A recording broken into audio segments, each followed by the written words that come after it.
એને કારણે જે વિકાસ થવો જોઈએ, સર્વાંગી વિકાસ થવો જોઈએ સમાજનો, એ થઈ શક્યો નહીં. સામ્યવાદી સમાજોમાં શ્રમજીવીઓને વધારે મહત્ત્વ આપવામાં આવ્યું, સમાનતા પર વધારે ધ્યાન આપવામાં આવ્યું. માનવ સ્વભાવના જે મૂળભૂત તત્વો છે એને સમજવામાં માર્ક્સે ભૂલ કરી. જેમ રૂસો કહેતા કે મનુષ્ય સ્વભાવે ઉમદા છે, અને હોબ્સ કહેતા કે મનુષ્ય સ્વભાવે જંગલી છે, હિંસક, લુચ્ચો અને સ્વાર્થી છે. આ જે આધાર વિધાનો છે, એ આધાર વિધાનો જ્યાં ખોટા હોય ત્યાં ફલિત વિધાનો ખોટા જ આવે. તો માર્ક્સનું પણ આધાર વિધાન એવું કે મનુષ્ય સ્વભાવે શોષણખોર છે, ખાસ કરીને મૂડીવાદીઓ અને શ્રમજીવીઓ હંમેશા સારા હોય. આ જે આધાર વિધાનો છે એમાં ત્રુટીઓ રહી ગઈ. એને પરિણામે સામ્યવાદી વ્યવસ્થાઓ તૂટી પડી. બીજું, આજના સમયમાં સંશોધનોને વધારે મહત્ત્વ આપવામાં આવે છે. રિસર્ચ એન્ડ ડેવલપમેન્ટ, દરેક કંપનીઓ ઉત્પાદનમાં સંશોધનને વધારે મહત્ત્વ આપે છે.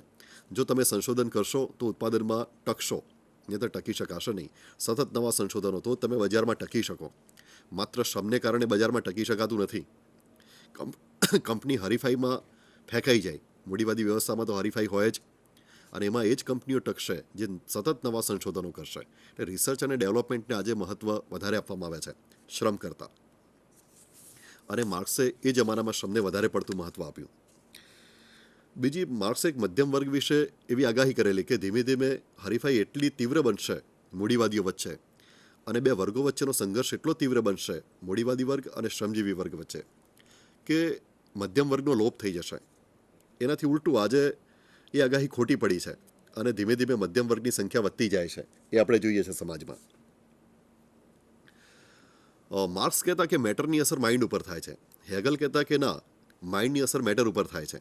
એટલે જે દ્વંદ્વવાદ હતો હેગલનો, હેગલ કહેતા કે દ્વંદ્વ વિચારોમાં ચાલે છે, એની અસર ભૌતિક જગત ઉપર થાય છે. માર્ક્સે કહ્યું કે ના, ભૌતિક જગતમાં દ્વંદ્વ ચાલે છે, એની અસર માઇન્ડ ઉપર થાય છે. એટલે બંને ઉલટી વાત કરી. ટૂંકમાં હેગલ એમ કહેતા કે માઇન્ડની અસર મેટર ઉપર થાય છે. માર્ક્સ કહેતા કે ના, મેટરની અસર માઇન્ડ ઉપર થાય છે.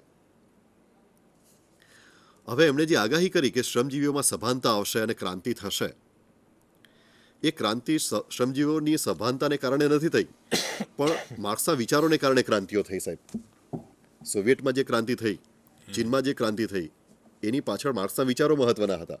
એનો અર્થ એ થયો કે માઇન્ડની અસર મેટર ઉપર થઈ, ભૌતિક જગત ઉપર. માર્ક્સ ત્યાં ખોટા પડ્યા. ક્રાંતિ થઈ એ વાત સાચી, પણ માઇન્ડ અને મેટરની જે વાત છે ત્યાં માર્ક્સ ખોટા પડ્યા. કાર્લ માર્ક્સ એ માઇન્ડ અને મેટર વિશે એવું પણ માનતા હતા કે કોઈ પણ પરમાત્મા, ઈશ્વર આવી કોઈ વસ્તુ જ નથી, અને તમામ એ ભૌતિક વસ્તુ છે. તમામ વસ્તુઓનો આધાર એ ભૌતિક પદાર્થ છે, વાસ્તવિક કોઈ ભૌતિક વસ્તુ છે.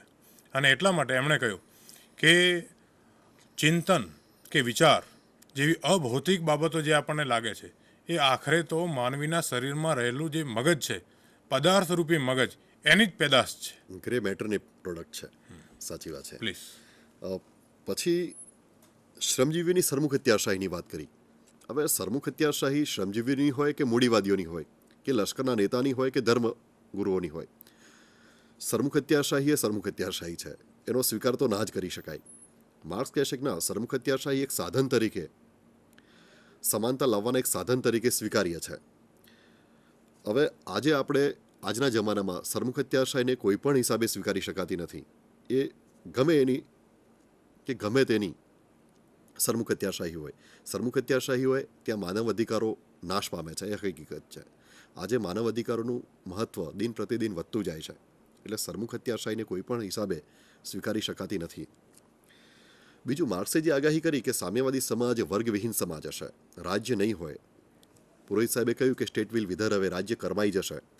હકીકતમાં રાજ્ય કરમાયું નહીં, અને રાજ્ય વધુને વધુ શક્તિશાળી બનતું ગયું.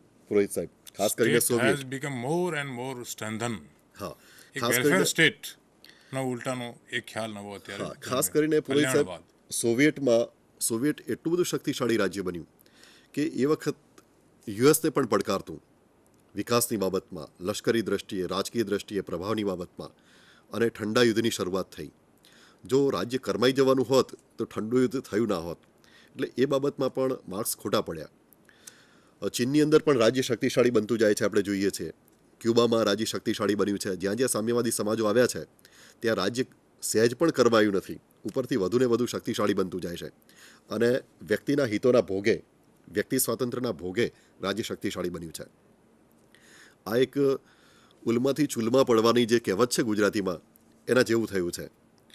બીજું, એમણે કહ્યું કે રાજ્ય પછી વર્ગવિહીન સમાજ આવશે સામ્યવાદી ક્રાંતિ પછી. એ હકીકતમાં એવું બન્યું નહીં. નવા વર્ગો ઊભા થયા, શાસકોનો અને શાસિતોનો વર્ગ. અને એમાં શાસકોના વર્ગે શાસિતોના વર્ગનું રાજકીય શોષણ કર્યું, જે આપણે ચીનમાં, સોવિયેટમાં, ભૂતપૂર્વ સોવિયેટમાં અને ચીનમાં જોઈ શકીએ છીએ અત્યારે હાલ.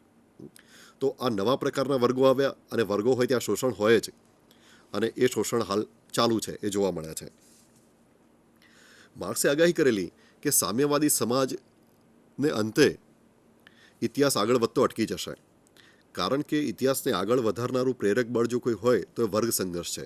ઇતિહાસ બે વર્ગો વચ્ચેના સંઘર્ષને કારણે આગળ વધે છે, આવી વાત કરી. અને સામ્યવાદી સમાજમાં વર્ગો જ નહીં હોય, વર્ગ સંઘર્ષ નહીં હોય, પરિણામે ઇતિહાસ આગળ નહીં વધે. સામ્યવાદી સમાજમાં એક ચક્ર પૂરું થાય છે ઇતિહાસનું. ઇતિહાસનું ચક્ર કેવી રીતે પૂરું થાય? તો શરૂઆતમાં પ્રાચીન સામ્યવાદ હતો. એ વખતે વર્ગો નહોતા. મનુષ્ય હજુ સભ્યતા અને બૌદ્ધિક વિકાસ થયો નહોતો, એને કારણે મિલકતનો ખ્યાલ આવ્યો નહોતો માનવ જીવનમાં. એ પ્રાચીન સામ્યવાદમાં બધું બધાનું હતું. એ વખતે શોષણ નહોતું, વર્ગો નહોતા, ધર્મ નહોતો, શાસક અને શાસિતો જેવા ભેદભાવો પણ નહોતા. એ પ્રાચીન સામ્યવાદમાં મનુષ્યમાં બુદ્ધિ આવતા મિલકતનો ખ્યાલ આવ્યો. મિલકત આવી એટલે બે વર્ગોમાં માનવ સમાજ વિભાજિત થયો, હેવ્સ અને હેવ્સ નોટ, રહિત અને સહિત એવા વર્ગોમાં. અને ઇતિહાસ બીજા તબક્કામાં પ્રવેશ્યો. હવે બે વર્ગોના સંઘર્ષને કારણે ઇતિહાસ ત્રીજા તબક્કામાં પ્રવેશે છે. જમીનદારી પ્રથા અને ખેતમજૂર પ્રથા આવે છે. એ બે વર્ગો વચ્ચેના સંઘર્ષને કારણે ઇતિહાસ આગળ વધે છે અને મિલ માલિકો અને મિલ મજૂરોના વર્ગો ઊભા થાય છે. એ બે વર્ગો વચ્ચેના સંઘર્ષને કારણે ક્રાંતિ આવશે અને પછી સામ્યવાદી સમાજ આવશે. આ સામ્યવાદી સમાજે એક ચક્ર પૂરું થાય છે, પ્રાચીન સામ્યવાદથી આધુનિક સામ્યવાદ સુધી. હવે ઇતિહાસ આગળ નહીં વધે. માર્ક્સે એવી આગાહી કરેલી, પુરોહિત સાહેબ, અને એ આગાહીમાં એ સાચા પુરવાર થયા નથી. ઇતિહાસ એનાથી પણ આગળ વધ્યો. એટલે જે હેગલિયન સેન્સ ઓફ હિસ્ટ્રી હતો એનો અંત આવી ગયો, એટલે end of history. End of history. માર્ક્સે જે ઇતિહાસની વાત કરી હતી એનો પણ અંત આવી ગયો. ઇતિહાસ આગળ વધ્યો 1990 પછી. સોવિયેટમાં ફરીથી સોવિયેટનું વિઘટન થયું અને મૂડીવાદીને લોકશાહી વ્યવસ્થા પુનઃસ્થાપિત થઈ. સોવિયેટની બાબતમાં પુનઃસ્થાપિત કહેવું તો વધારે પડતું છે, પણ ફરીથી લોકશાહી અને મૂડીવાદી વ્યવસ્થા એમને સ્વીકારી લીધી. પશ્ચિમ યુરોપના અને પૂર્વ યુરોપના ઘણા રાજ્યોએ મૂડીવાદી વ્યવસ્થા સ્વીકારી અને સામ્યવાદનો અંત આવ્યો, એને સ્વીકારી લીધો. ચીન પણ ધીમે ધીમે મૂડીવાદી વ્યવસ્થા તરફ જઈ રહ્યું છે. ક્યુબા પણ હવે એટલું કટ્ટર રહ્યું નથી. 1985માં સોવિયત રશિયામાં જ્યારે ગોર્બોચેવ સત્તા ઉપર આવ્યા ત્યારે એમણે ગ્લાસનોસ્ટ અને પેરેસ્ટ્રોઇકાના એ ખ્યાલો અમલમાં મૂક્યા. એટલે પેરેસ્ટ્રોઇકા એટલે રિકન્સ્ટ્રક્શન ઓફ ઇકોનોમી અને ગ્લાસનોસ્ટ એટલે ઓપનનેસ ઓફ સોસાયટી.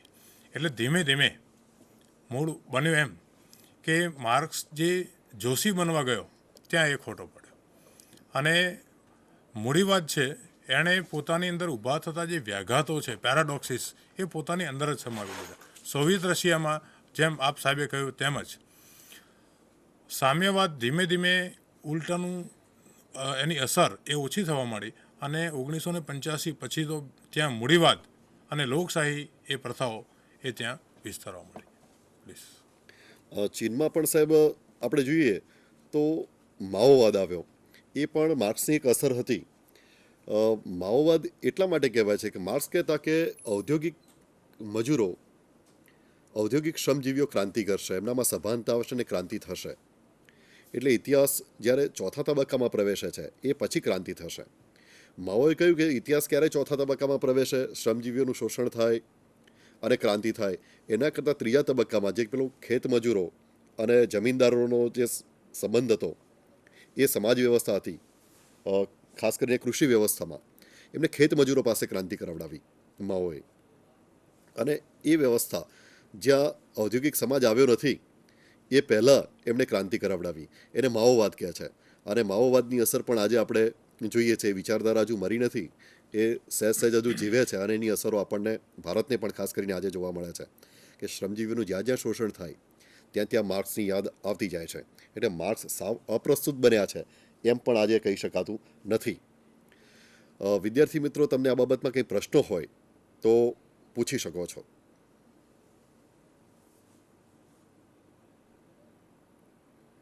તમને કોઈ પ્રશ્નો હોય તો પૂછી શકો છો.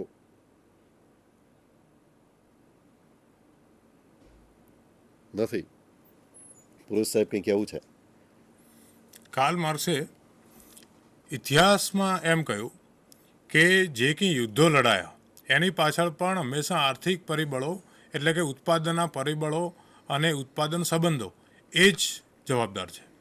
તો આપણે કહી શકીએ કે યુદ્ધોની પાછળ માત્ર આર્થિક પરિબળો જ જવાબદાર હોઈ શકે નહીં. એ એક એનું કારણ, એનું વન ઓફ ધ ફેક્ટર્સ, એક પરિબળ હોઈ શકે.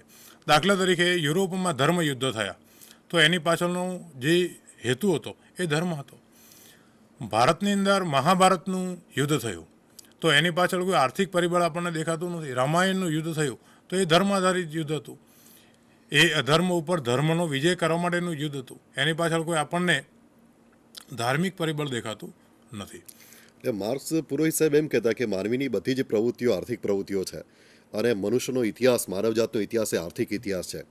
તો પુરોહિત સાહેબની વાત સાચી છે કે તમામ પ્રવૃત્તિઓ પાછળ માત્ર પૈસા જ કારણભૂત હોય કે પ્રેરક બળ હોય એવું કહી શકાતું નથી. દાખલા તરીકે બુદ્ધ અને મહાવીર રાજકુમારો હતા અને છતાંય એનો ત્યાગ કરે છે તો એની પાછળ આર્થિક કારણો નહોતા. ધર્મ પણ માનવ જીવનને પ્રેરણા આપે છે. રાષ્ટ્રવાદ પણ માનવ જીવનને પ્રેરણા આપે છે. ગાંધી, નહેરુ, સરદાર આંબેડકર સાહેબ જે સંઘર્ષ કર્યો છે એની પાછળ આર્થિક કારણો નહોતા કે પૈસા માટે એમને સંઘર્ષ નથી કર્યો. ભગતસિંહ જેવા શહીદ થઈ જાય છે તો એ આર્થિક બાબતો માટે શહીદ નથી થતા. પુરોહિત સાહેબે કહ્યું કે ધર્મ યુદ્ધો થયા, પછી ભારત પાકિસ્તાનના ભાગલા થયા, તો એની પાછળના આર્થિક કારણો નહોતા. એની પાછળ ધાર્મિક પરિબળો હોય છે, રાષ્ટ્રવાદના પરિબળો હોય છે, સ્વાતંત્ર્ય સંગ્રામો હોય છે કે જ્યાં સ્વતંત્રતા ખતમ થઈ જતી હોય, માનવીના મૂળભૂત અધિકારો ખતમ થતા હોય, એની સામે બળવો પોકારાય છે. 1857 નો બળવો. કાર્લ માર્ક્સ ધર્મ, સંસ્કૃતિ, રાષ્ટ્રભાવના આવી બાબતોને અવગણે છે જે ખરેખર ક્યારેક એનું મૂળભૂત કારણ એ બનતી હોય છે. એટલે ટૂંકમાં એટલું કહી શકાય પુરોહિત સાહેબ કે માનવ જીવનને જો કોઈએ પ્રેરણા આપી હોય તો એમાં ધર્મ, રાષ્ટ્રવાદ, માનવ અધિકારો અને આર્થિક બાબતો, આ બધા જ પરિબળો માનવ જીવનને કે ઇતિહાસને પ્રેરે છે. માત્ર એક જ પરિબળ માનવ જીવનને ગતિ આપે છે, ઇતિહાસને પ્રેરે છે કે એને ગતિ આપે છે એમ કહી શકાય નહીં. અને એમણે એકાંગી દર્શન રજૂ કર્યું, માત્ર આર્થિક બાબતોને જ મહત્વ આપ્યું. એમની સૌથી મોટી ત્રુટિ હતી. જેમ સિગમન્ડ ફ્રોઈડે કહ્યું કે માણસ જે કંઈ પ્રવૃત્તિ કરે છે એની પાછળ એ જાતીય સેક્સ એ હોય છે, સિગમન્ડ ફ્રોઈડ. તો એ પણ એકાંગી દર્શન હતું. એમ કાર્લ માર્ક્સનું આ દર્શન એ આર્થિક પરિબળો જ એટલે ઉત્પાદન પરિબળો અને ઉત્પાદન સંબંધોને કારણે જ જે અર્થવ્યવસ્થા રચાય છે અને એના કારણે જ સમાજમાં પરિવર્તન આવે છે, એ એમનું દર્શન એ થોડું એકાંગી દર્શન છે એમ આપણે ચોક્કસ આના આધારે કહી શકીએ. બરાબર છે, ચોક્કસ એમ કહી શકાય. અને એકાંગી દર્શનો સફળ થયા નથી એ પણ આપણને જોવા મળે છે. આ પહેલાં ઘણી બધી રાજકીય વિચારધારાઓ આવી ગઈ અને મોટા ભાગે હવે તો એમ કહેવામાં આવે છે રાજશાસ્ત્રમાં કે ભાઈ આ જે વિચારધારાઓનો યુગ છે એ આથમી ગયો છે.